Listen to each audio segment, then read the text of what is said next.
Are you curious about bodies, pleasure, and possibilities? And what about curious about what others are up to on the planet when it comes to pleasure, sex, and play? Have you considered what pleasure can do for your life, your body, and your bank account? Do you know something magical, delightful, and out of this world orgasmic is not only possible for you, but totally available to you? If you're ready to be the magical, sexual, sexy beast you know you can be, and you just need the tools to get there, you're in the right place.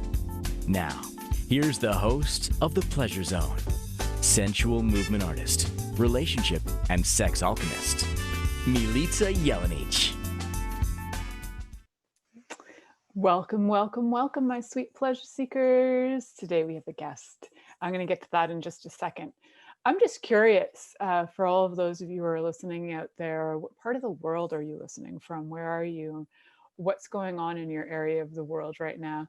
I know that a lot of you, because it's 2020 and you're on planet Earth, you're experiencing some form of restrictions due to a pandemic. But aside from that, there are other restrictions that have gone on in the world due to cultures. And a lot of cultures vary with what's acceptable and not acceptable in terms of pleasure and different pleasure perspectives and what we can and can't do, and culturally or religiously, what's allowed. And I'm so curious about the different perspectives of people, the cultures that I have not lived in, that I may have only read about, but that's secondhand information. So I'm really pleased today to be able to actually have a conversation with somebody who's lived in a culture that can give us information from her experience and perspective of the culture. And because she's such a dynamic mofo, she also has a desire to break free from a lot of the cultural norms that she's been raised with. And she's a huge advocate for, as she calls herself, I think you called yourself a human centric. Yeah, yes. She's very human centric. So it's a very all-inclusive kind of show.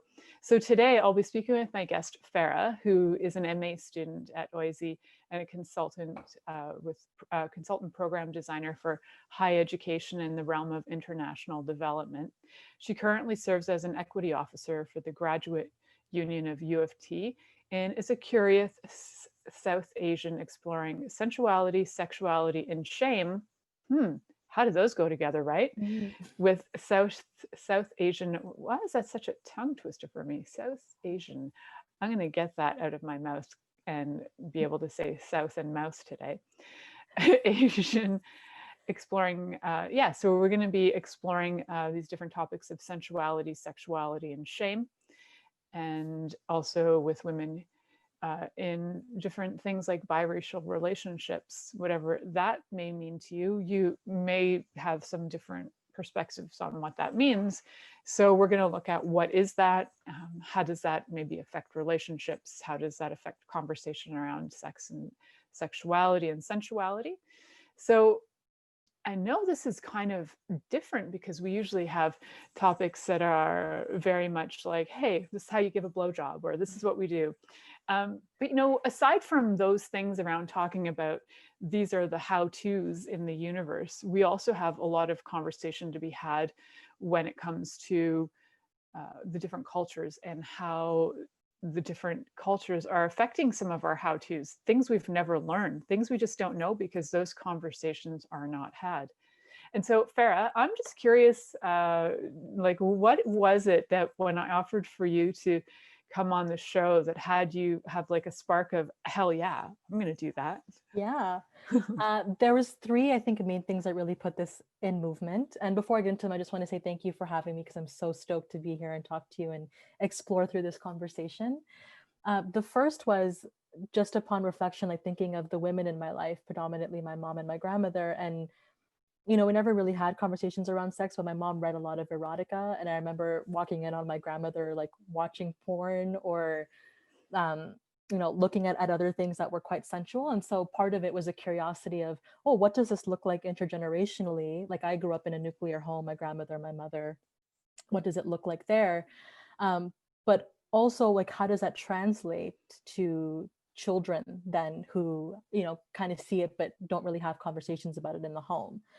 The other was I happened to be in a really fantastic relationship where my boyfriend is incredibly open-minded and open to exploring things around sensuality, but also how exploration through sex can actually be quite healing for those that have experienced sexual trauma. And the third is, I think just through reflecting on my mother and my grandmother's life, I've been getting into erotica a lot recently, like reading my own books and finding really cool literature and studies, that it just seemed like it just sounded like the universe really wanted me to really talk about this and explore it. And lo and behold, it blew me right into your direction. So that's kind of I what love the that. foundation was for that.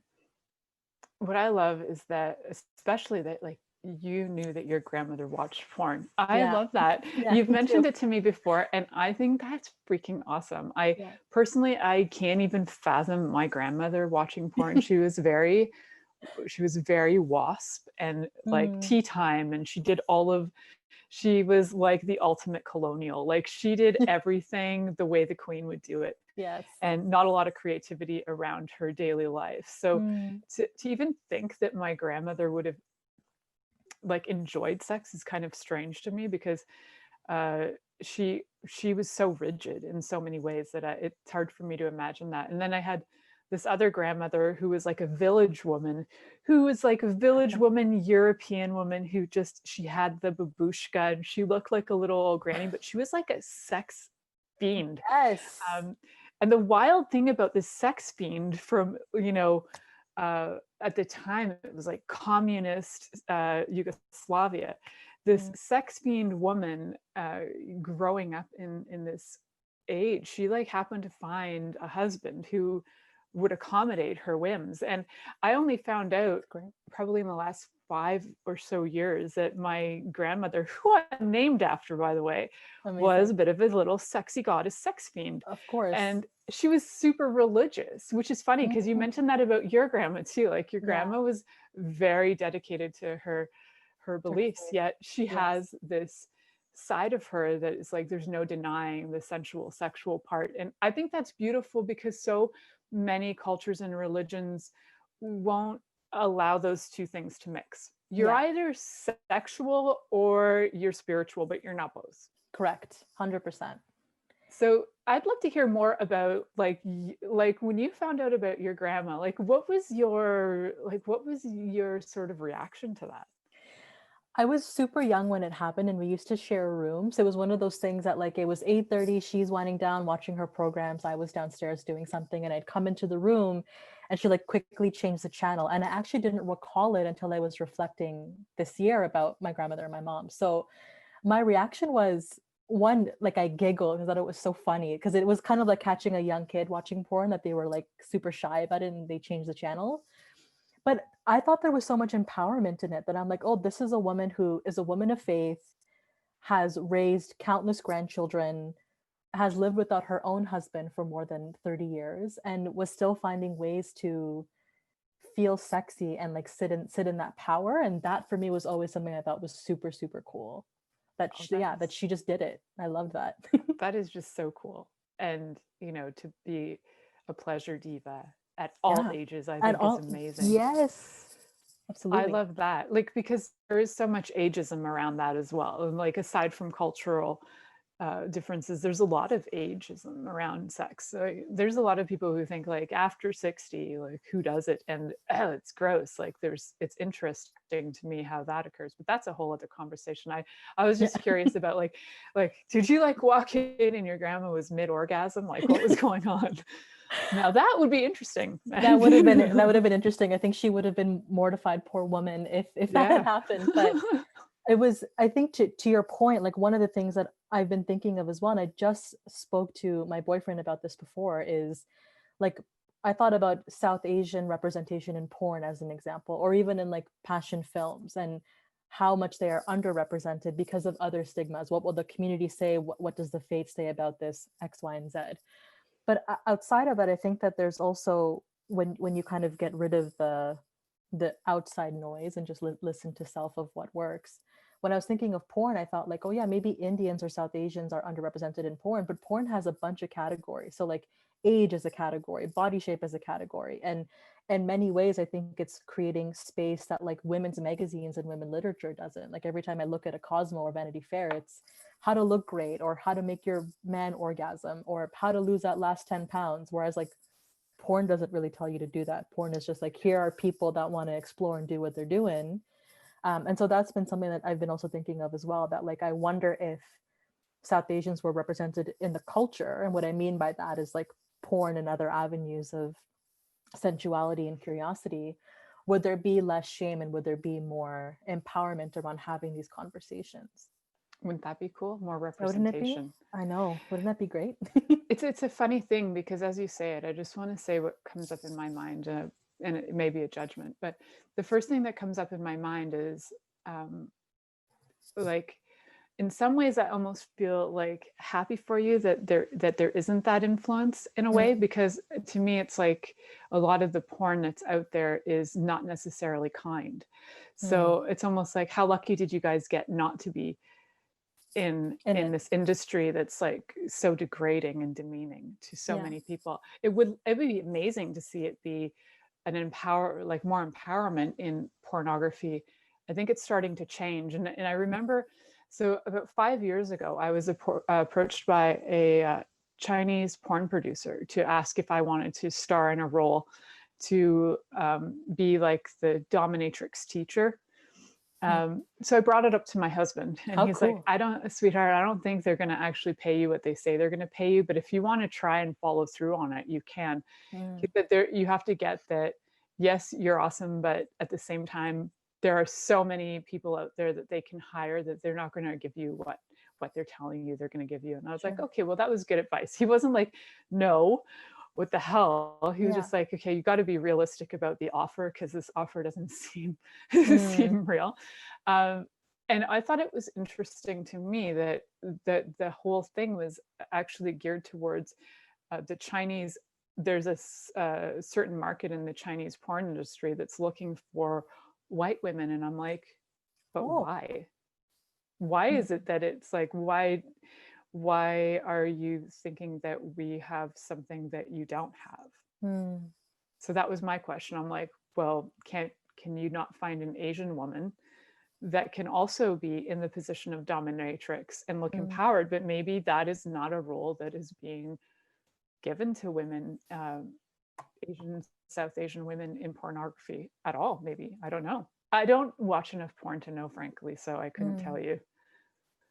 I think it's also perceptions of beauty. A lot of cultures perceive, if you're lighter skin, if you look in a particular way, eye color, hair color, skin color, it's often, I would argue that there is a positionality in terms of privilege and power that come with that. And I think part of it is there's an allure. It's kind of like a reverse Orientalism situation, right? Where it's like, oh, the Orient is now fascinated with the other, and the other is people who don't look and sound like you. So I don't find it shocking that's what happened, but I do think it's interesting that often solutions don't come from in country. It's often outsourced. I see it in international development all the time.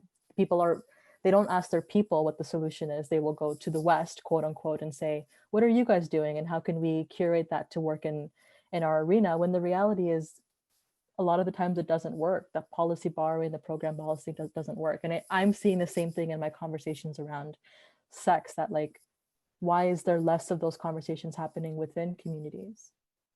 Because really it's, I think, scrapping people of their autonomy and their agency to have the ability to not only talk about it, but to share and to strengthen communication around what their desires are. And so I wonder what that might look like if there was a bit more freedom and a bit less shame around talking about how to strengthen relationships.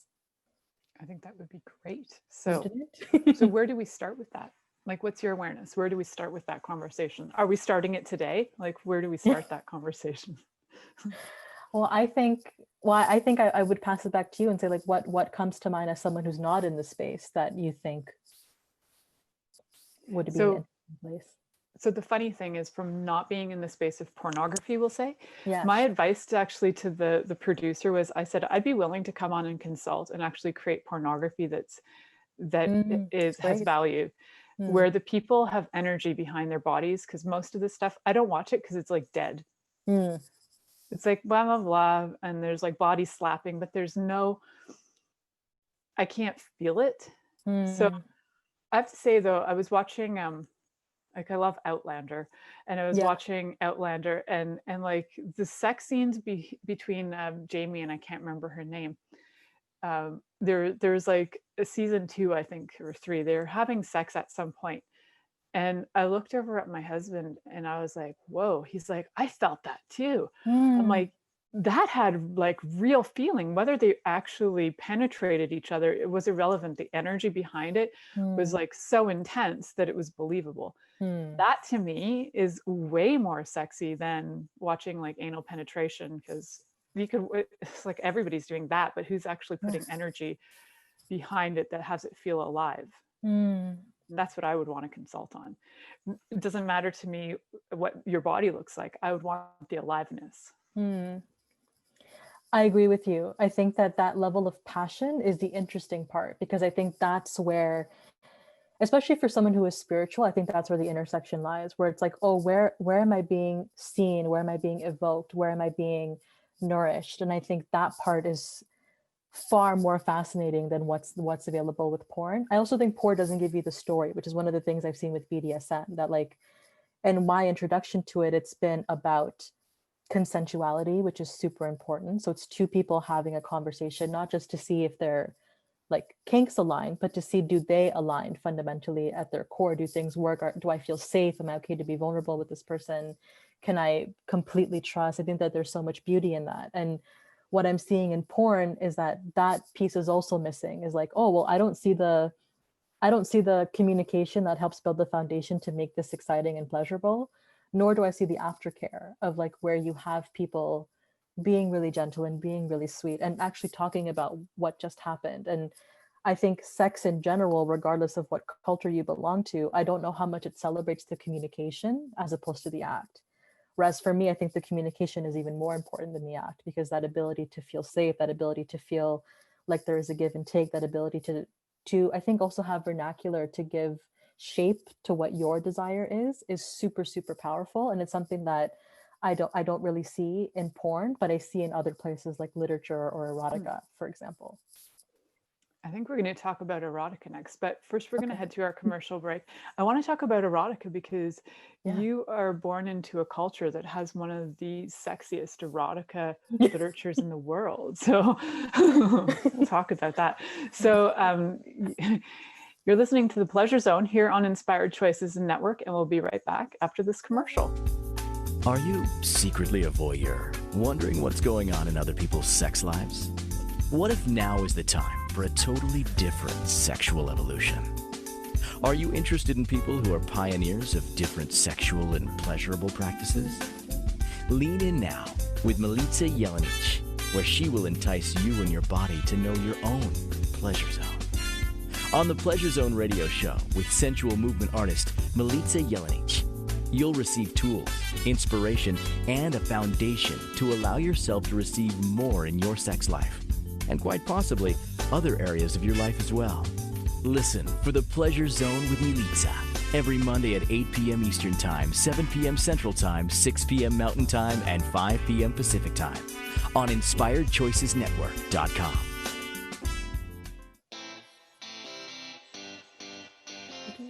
Are you a subject matter expert? Are you here to share your expertise with an audience waiting to hear from you in only the way you can deliver? Are you ready to have your voice amplified across the airwaves? Inspired Choices Network has a global radio platform streaming to millions of people across the world. Professionally produced and supported by an accomplished team every step of the way, you can broadcast from anywhere in the world, knowing your voice matters, and we ensure it is delivered with ease and efficiency.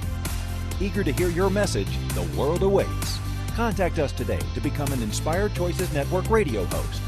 Email becomeahost@inspiredchoicesnetwork.com.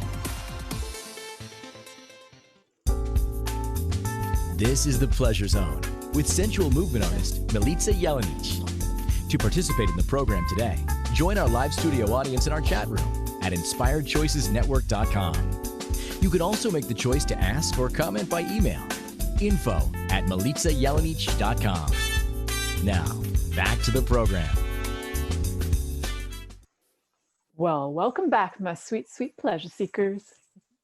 Tonight, we're actually talking to my friend Farrah, who is a South Asian woman who is giving us her perspective on what it was like to grow up in her culture and religion, and how that it kind of what's the word for it? It's like it formed some of your, well, definitely formed your life, but it also formulated the way that you see sex and sensuality, and as all cultures will. But I didn't live your experience, so I don't have a lot of firsthand information, maybe from other lifetimes, but I can't tap that right now. So I'm excited to have this conversation, because a lot of my listeners, actually, in my very first year, were women writing to me from India, thanking me, India and Bangladesh and Pakistan, and they were writing to me thanking me for the show.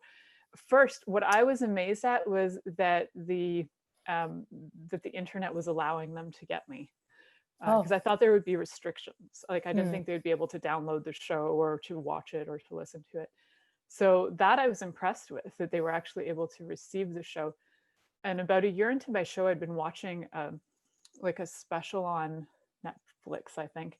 Okay. It was a documentary, and it was talking about different sexual experiences around the world. And they went to Asian countries. I think they went to parts of Africa, like Kenya, and what is Zimbabwe now, or Zimbabwe was Rhodesia before, and now Zimbabwe. Yeah, I don't know why I flipped that around all the time.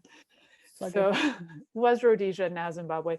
But they were talking about these different countries where they're having radio shows about sex, and how it's like really obscure, and people are fascinated by it, but also it's sort of on the edge of illegal to even listen to this stuff.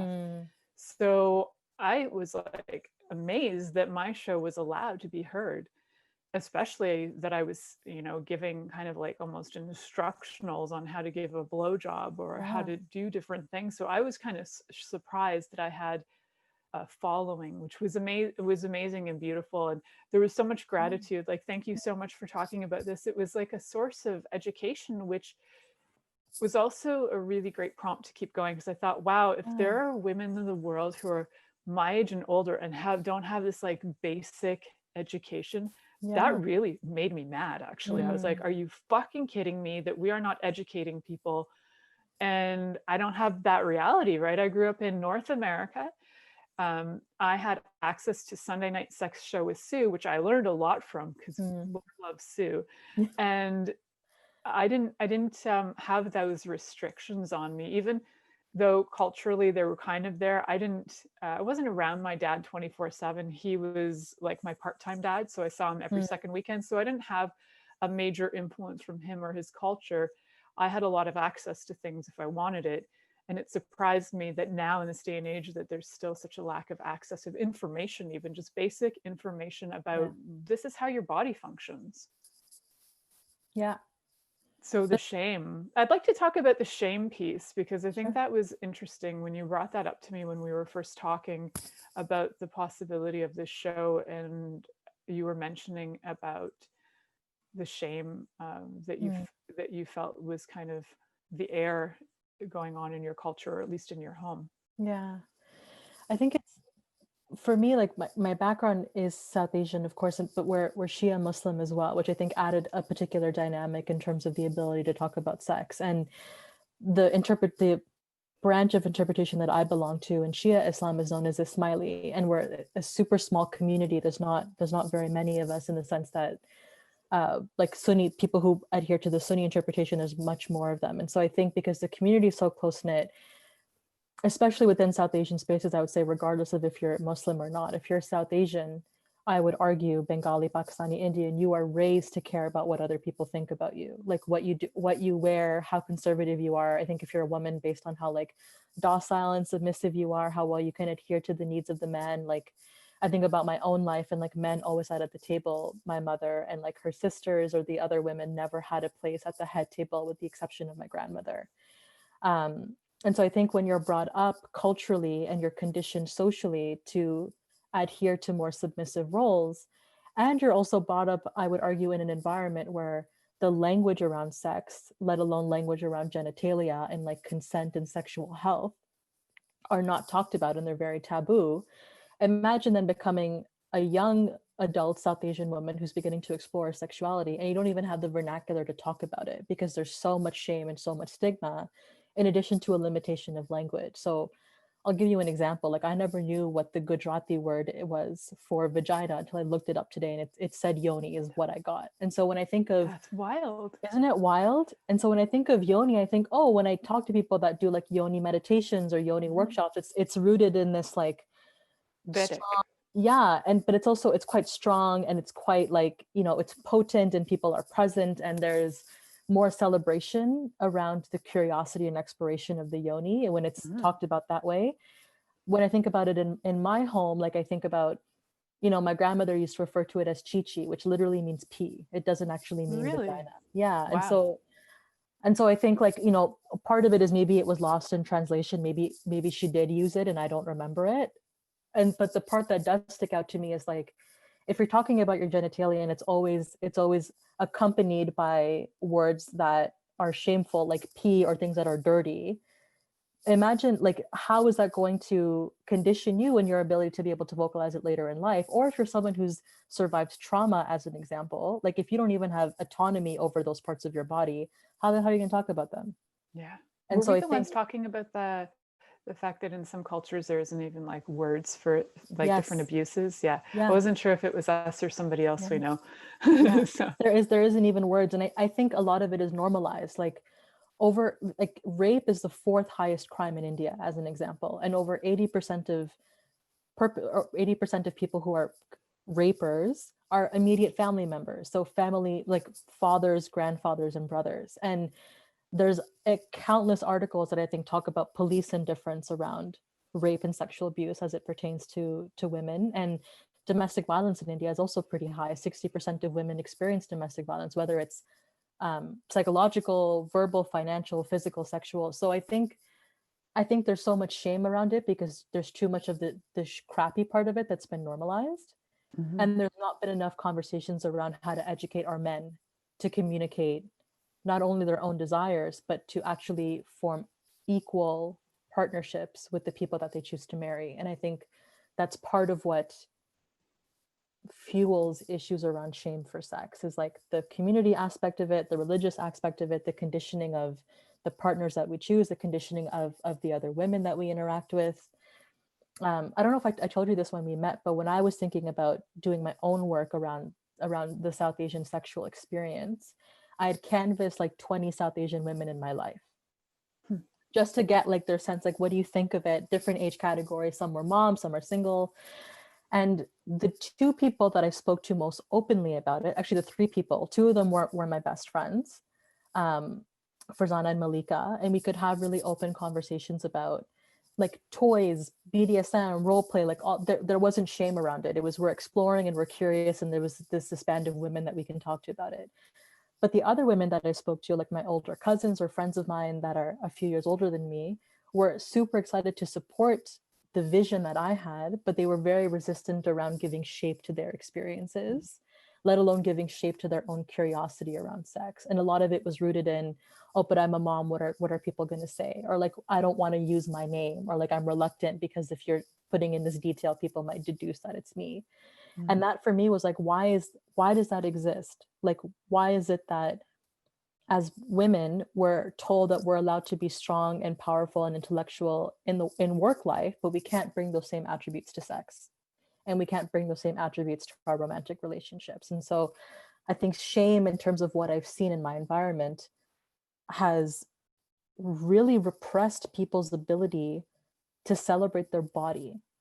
And as a result, there's an inability to speak about it, let alone being open to explore what is even available for them. And that to me, I think, is like super sad, that we feel like we're not able, like it's almost, it's a restriction of freedom. And I think in some capacity that you're not really able to do those things or talk about them without feeling uncomfortable. And like, I think that the discomfort has something to say about our own ability to grow and evolve, but also it's a good checkpoint of like, why am I being resistant towards this? Like, what's the real issue? Is it that I don't feel sexy? Is it that I've been conditioned to think of myself that way? Is it that it's easier to be in this more docile, submissive space because it's normalized for me, and so therefore there's comfort in it? I don't know. There are things that kind of flow through me, but there are things that I've seen manifest through shame. So I have a question about the more passive, docile role that's kind of the expected role. Yeah. And how does that, because we've kind of talked a little bit about BDSM and the curiosity you have around that. And I'm just really curious that, so if you're growing up in a culture where women are kind of taught to be docile, and frankly, actually on my European side, my father's side, that's actually an expectation to be, you're going to be this woman who's going to do whatever your husband tells you to do. Yeah. That still persists today. And it's interesting to me from my experience, that made me actually feel at first very reluctant to anything BDSM. It's like, there's no way. This is the one place I'm going to be empowered. I'm going to be the dom, and there's no way I'm going to submit ever. Right? There was like a total FU on that front. So I'm wondering, what was it? Was it a personal thing with your partner that had you feel safety? Like, what was it that brought it to be? Because when I look at you, I look at a woman who would also be that fiery warrior. Like, there's no way I'm getting taken down ever. I will slap your ass, but not the other way around. So what had you go, oh, now, you know what? Maybe it's not as bad as I thought. Yeah. We have kind eyes to see me that way, so thank you. But as for me, I think it's, so, okay, I'm going to rewind a bit. When I was younger, I used to be, as my siblings would put, quite angry. But I think I saw so much injustice. I grew up with so much narcissism and so many people who didn't have the ability to communicate, so then it just turned into arguments. That I was lucky enough that through that anger, I was able to speak truth to power. So I never had an issue telling my dad to F off. And maybe part of that is because I had the safety of, I always knew my siblings would pick me over my parents. So it's like, oh, I'm the youngest, I can get away with it. People are going to have my back no matter what. And so the positive side of that was that I had happened to have 3 siblings that always had my back and always chose me over my parents. In terms of the exploration now, a huge part of it is my boyfriend. It's that I'm with somebody who is so incredibly compassionate and patient and open-minded, and someone who himself has done the work. Like, he has sat in his trauma, he has given his pain shape, he has broken that crap down. He knows what he needs in order to stay afloat and to thrive in the environment he's built for himself. And so part of the exploration for BDSM was, I happen to have a boyfriend who's really freaking awesome and feels like home. And in that, there's so much safety. And for someone like me who grew up with, you know, with addiction and all kinds of stuff in my home life, safety is something I've always craved. I never really had a lot of it. And so I think having it with someone was super cool. And then exploring it through BDSM, I thought, what a beautiful way to honor your relationship, to have complete trust that this person is not only going to deliver on like what your own desires are and what you need to feel nourished, but that they're doing it in a space that you have built together, that you have talked about what works for you and what doesn't, that you created a space where you can openly communicate and explore through a bunch of different things, whether you're incorporating toys or it's blindfolds or whatever. So a big part of it for me was, yeah, I just happen to have a boyfriend who's really awesome and really open-minded. That's really cool. Yeah. And as in your bio, you mentioned that you're in a biracial relationship, which is even that to me is kind of a cool thing to state. It's like, it's not something that I ever like think about like saying like, hey, by the way, this is my, you know, but I think that's kind of cool in some way to me when you stated that. It's like, yeah, so not only am I empowered South Asian woman, I also chose, and I'm guessing white boy. I chose a white boy. Black boy. Black boy. Okay, Yes. That's really funny because I like assumed white boy. Oh, that's okay. That's my judgment. But I think that's really cool that you were like, I'm just gonna choose something outside of my culture to really Well, you're choosing the person based on the person, and it happens to be outside of what your cultural Yes. norm would be. Just because, why not? You're somebody who's looking for healing, so let's go for the gold, and let's bring all the judgments up into your face. Yeah, and Deal deal with with all of them at once, right? yes, yep, 100%. That is really funny. I don't know why when I read, you know what? That is such an interesting judgment on my part that when I read biracial, I assumed white. Like I Well, I really was did. going to say maybe it's something that you've seen, because I do think, like, even if I think of Mindy Kaling, for example, or like Padma Lakshmi, Jamila Jamil, like these are all Priyanka Chopra, they're all in the media culture. But Mindy Kaling is, I think, a huge person in the Hollywood media culture, and often her love interests are white. So I think it's not an abnormal thing, I think, to think, because there's so little representation, but it happens that what is there is often associated with white men. Yeah, true that. So isn't that fascinating? Is it? Yes. Because I never really even considered, I don't really think about it, right? So when I read it, that was my, and so I'm wondering how many of us have that too, like in our minds, that we're just sitting around making assumptions about different cultures. Well, if it's this, then it's this, and this is what it's going to look like. So for all of us who are judgy as fuck, let's just let that stuff go. And like, we'll just be open to you can what just like let those judgments go, right? Absolutely. I think the cool thing is when you can identify that you're being judgy as fuck, and you're like, wow, that was judgy as fuck what I just did. I'm gonna check that. It's a sign. It's a good sign of evolution, I think. So that's I check. like to hope so, because I know too that, you know, there's a lot of stuff going on in the spring where people were trying to, you know, there's Black Lives Matter, and there was a lot of white people going, I identify. You can't, and to me, okay, I may be judgy on this, but I'm like, you cannot fucking identify because you're not Black. So that was my interesting point of view. But like, maybe you can because you've had many lifetimes, but you're telling me you're aware of all of them? I really doubt it. Yeah. I think that's true of anyone who maybe isn't Black. I think we've all benefited from a certain type of privilege that community doesn't have, and so it's hard to sometimes see it. But you know, I always think changing your mind is one of the biggest signs of growth. We don't always have to stay in what we think our truth is. It's good, you know, if their truth is that they're able to empathize, that's better than those that feel like they can't, I think. Because it shouldn't just be up to the oppressed to fight for the oppressed. Everybody should be fighting for it. Yeah. I have to say that also so I met my friend Yaz about 10 years ago. And this is a weird thing to say, but she was truly my first Muslim friend. In my life, I had actually grown up so I grew up with a Christian Orthodox father who kind of brainwashed me to believe Muslims were bad. In fact, trained to believe that because of the war going on in the former Yugoslavia. There was all this stuff going on, right? So there was a lot of brainwashing. I knew it wasn't true, but at the same time, I had not actually in my life been in a space that I was even introduced to somebody who was Muslim.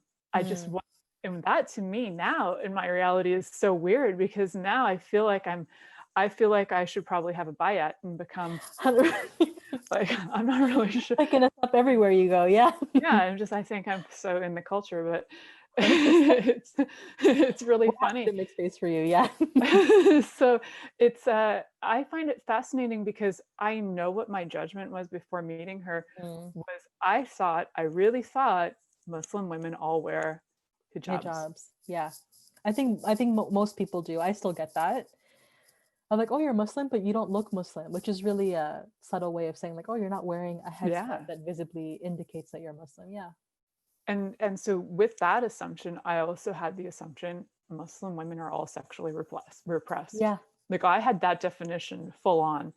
And it really took, I think, talking on this show and having women from different cultures write to me and say, like, I identify with what you're saying. I'm like, oh, I'm so surprised you can identify with what I'm saying, because don't you come from a super repressed society that wouldn't allow you to even think that? So that actually surprised me a lot when when I had that feedback, I was surprised, because I was just starting to starting to understand that, wait, maybe this culture isn't the most repressed culture in the world. And in fact, we were going to talk a little bit about erotica, which we still will. We're going to go to a break, but when I found out about the perfume garden, I was like, what? How was I missing out on this for so long? So I want to talk about some classics of erotica and some other erotica you've been reading that you feel that maybe our South Asian listeners, women that aren't white can be like, go, oh wow, I can identify with some of these characters, and some of these cultural references will work with me, and I can get turned on by this. So we'll talk about that after the next commercial. So you're listening to The Pleasure Zone here on Inspired Choices Network, and we'll be right back after this commercial. Are you secretly a voyeur, wondering what's going on in other people's sex lives? What if now is the time for a totally different sexual evolution? Are you interested in people who are pioneers of different sexual and pleasurable practices? Lean in now with Milica Jelenic, where she will entice you and your body to know your own pleasure zone. On the Pleasure Zone radio show with sensual movement artist Milica Jelenic, you'll receive tools, inspiration, and a foundation to allow yourself to receive more in your sex life, and quite possibly other areas of your life as well. Listen for the Pleasure Zone with Milica every Monday at 8 p.m. Eastern Time, 7 p.m. Central Time, 6 p.m. Mountain Time, and 5 p.m. Pacific Time on InspiredChoicesNetwork.com.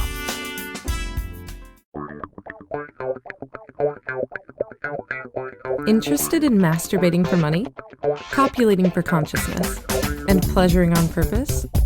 21 Days of Sexual Magicism with sensual movement artist Milica Jelenic is an exploration of tools, processes, and actions that you can use to create more for your life, your body, your money inflows, and so much more.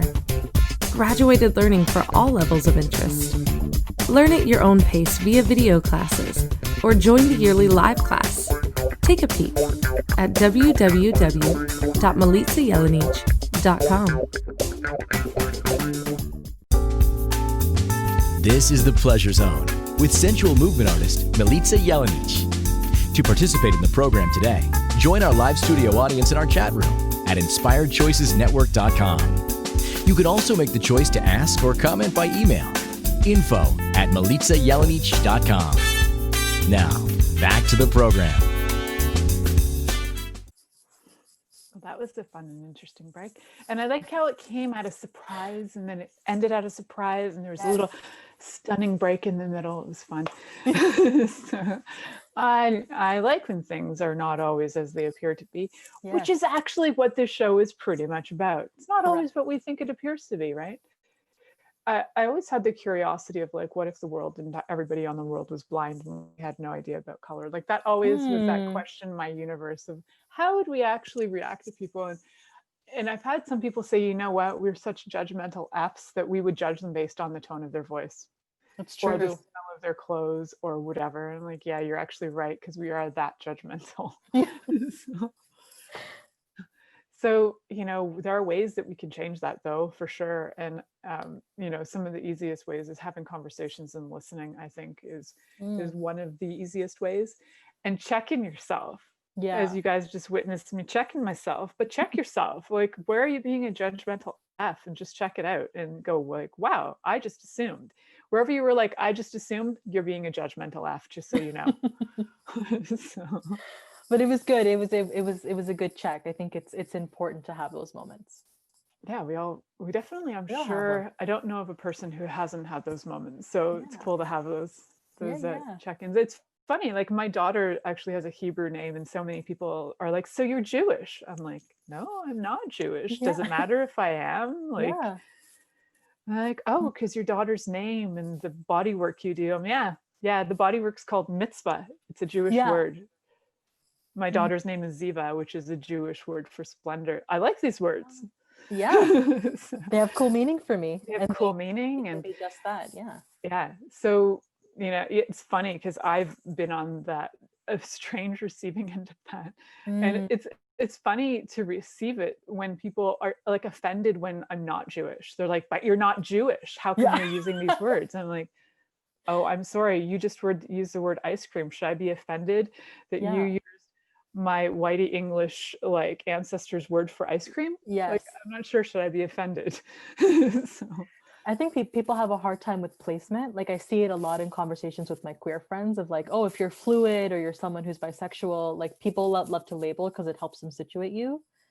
But it's like your discomfort of knowing where to place me is not my problem. So I know, that's funny. Yeah, it's weird. I think the labels are interesting. I had a conversation recently with somebody about the whole concept of all of these labels that we're using. I read somewhere that in New York, there are over 50 gender identifications or sexual orientation gentrifications, like the way between gender and sexual orientation, there are over 50 in New York. Oh, okay. Wow. I don't even know what they all are. And Awesome. I thought that is fascinating. And at the same time, isn't that creating separation? Where if we're looking at like a human centric experience, do we need those labels or can people just be themselves? And you show up as you and you don't have to label.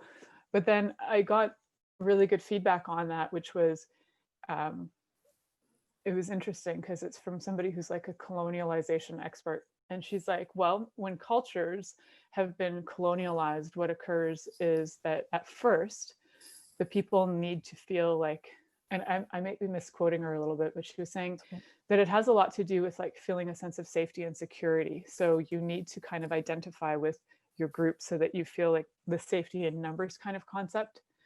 So sometimes those labels are needed so that you have community. Community, yeah. Sure. And then maybe through time, we become a world community, but I hope to see that in my lifetime. Me too. It would be nice to see that. Yeah. The powers of inequity, who knows? Yeah. And you studied inequity, so you would know a lot about that. In your studies on that, like, did you actually do any studies on inequity when it comes to, well, you were mentioning like the porn representation, but did you actually study any of that, or that just became an interest later on? I think the inequity has always been something that's been rooted in my work. I think I saw it a lot in fashion when I used to work in fashion, for sure, in terms of how women were treated. And then inequity, I mean, you see it in class in terms of statistics, how many women of a particular culture are represented in academia, as an example. I mean, you know, South Asian women are wildly underrepresented in academia. And then if you look at, so like my background looks at cross-cultural teaching experiences. And so how many teachers are white that go to different countries and are not able to have we call it intercultural competency. They're not able to really contextualize where they're working and then be able to do something sustainable for beyond when they leave. So I do see it in schooling, but it's more so seen through the lens of education in terms of accessibility and what types of people have the privileged position, finance, and clout to be able to go abroad and do certain things versus those who don't, and what ideologies are celebrated, which ones aren't. So that's kind of how we address equity in the OISE world. Oh, that's interesting to me, because I thought we were having more and more like students from other countries coming into Canada, but I guess they're even still not being, like, the women still aren't being represented in those cultures. I guess you would educate your son, but not your daughter. Yeah, and I also think that there's underrepresentation in the economy as a result of that. So even though people are getting educated, that doesn't mean that the opportunities exist for them to work, in which case that impacts agency, right? So for example, like in India, 60% of women have graduate degrees, yet they're not supporting the economy because there's a cultural stigma of, oh, I don't work, I stay home and raise my children, and they're more seen for their domestic value. I mean, which is also a full-time job. This unpaid labor market is massive, but in terms of, you know, they don't have agency to create their own income, in which case, what role does that play in intimate relationships? And so I see more of that in the South Asian space of highly educated women who are not supporting the economy because they are in relationships or come from family dynamics that normalize them not working and normalize them being stay-at-home moms. Are the jobs available though? Like, are the jobs even there, or are they just basically jobs that are only available to men? Like, would they hire women? for example, or is it a culture where they would just brush the women aside? It's a good question. I think that some of it is changing now. I don't know how much in countries like Pakistan, because it's governed by Islamic laws. I'm not sure the implications there, but in Bangladesh, for sure, I've seen an increase of like women being hired to be teachers, because that's one of the most common degrees you can have. And in India, a lot of it is vocational skills. So you have a lot of women who are estheticians, but not working. Oh, So okay. I think that I would argue that there definitely is space in the economy for them. I just don't know. I don't know how easy it would be for them to access those, even though the space is there. I'm curious about the women teaching in Bangladesh. I actually have a friend who is a co-founder of an organization called Amarok, who teaches women to teach children. Oh, great. In Bangladesh. So that's mostly where they've done their work. And I've never asked her this, but I actually wonder, are they teaching children about their bodies, about health, about sexuality? Are these conversations allowed? Or is it like, here's your ABCs and go off with you now? But in Bangladesh, I think the part of the challenge with South Asia is that it houses so many people. And at least in India, for example, like every 200 kilometers or 200 meters, maybe not meters, kilometers, there's a change in language and change in food and change in, right? So I think that from my work in international development, a lot of conversations around safety and sex and how even hygiene, like how to use a pad, how to use a tampon, are done so by nonprofit organizations, or not so done by the school. So there's normally not like a health teacher that specializes in that. So they'll bring in expats to come and fill that gap. Wow. Yeah. So there's not, I would say that even at the very basic level of like how to deal with when you menstruate, that is still missing in a lot of cultures. Yeah, I remember there was a documentary called Period End of Sentence, and they talked about that in there, and the judgment of, I believe that was in India, and the women were getting machines so they could make their own pads and create like a little business around it. It was actually a documentary that won an award. I think it won like an Oscar or something. That's awesome. A year or two ago. And the conversation with the young guys, they were actually asking young men, what do they think of women when they have periods? And they were like vilely disgusted by it. Yeah. And the women were, so part of it was because women's education ends because they have their period, because they don't have the means to be able to take care of themselves, or they're finding scrap material in dumps to be able to wear that as pads. And then there's hygiene issues, and there's shame issues, and there's stuff around them being dirty, or there's another word for it. It's like they're creating it's almost like they're defiling the space or something. I can't remember the word for it, but it's something to do with like you've just made the space like dirty as well. So they were really discouraged from going to school. But this whole concept of giving women pads actually creates education. Like they can now go to school. Something we don't think about on this side of the planet, right? Like we're just not there. That something that simple can be so empowering. And then if you actually knew the name, like, hey, you have a yoni, and they're like, oh, wow, that's what that is. That's what that is. It's not the vile, disgusting, rotting thing that everybody's telling me that it is. Yes. And that's the thing. There's too many other people dictating this is what your relationship with your body should be. It's almost, I would say in South Asian culture, there's a dominion of body ownership of like, oh, you should dress this way because you'll be perceived this way. Yeah. Oh, you should be hygienic because you're perceived this way. And even through religion, there's so many things that women can't do if they're on their period. We have that in my father's religion as well. So, interesting. Yeah. So Orthodox women, Christian Orthodox, you can't go and take the sacrament. Like you can't have the blood and the blood of Christ. Yes. But you can't have that. Yeah, because you're menstruating. So you're going to make it dirty and awful and take away the sacredness of it. It's an interesting conversation.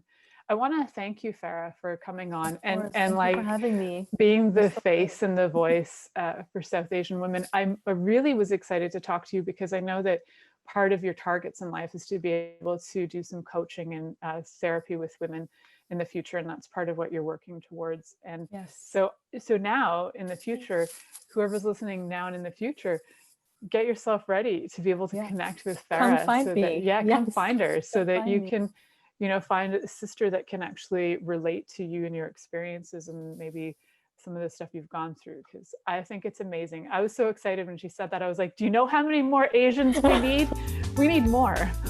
Thank you for listening thanks for to having The me. Pleasure Zone with sensual movement artist Milica Jelenic. The Pleasure Zone returns next Monday at 8 p.m. Eastern, 7 p.m. Central, 6 p.m. Mountain, and 5 p.m. Pacific on InspiredChoicesNetwork.com. We hope you'll join us. Until then, have the best week of your life by choosing to be turned on and tuned in to your body.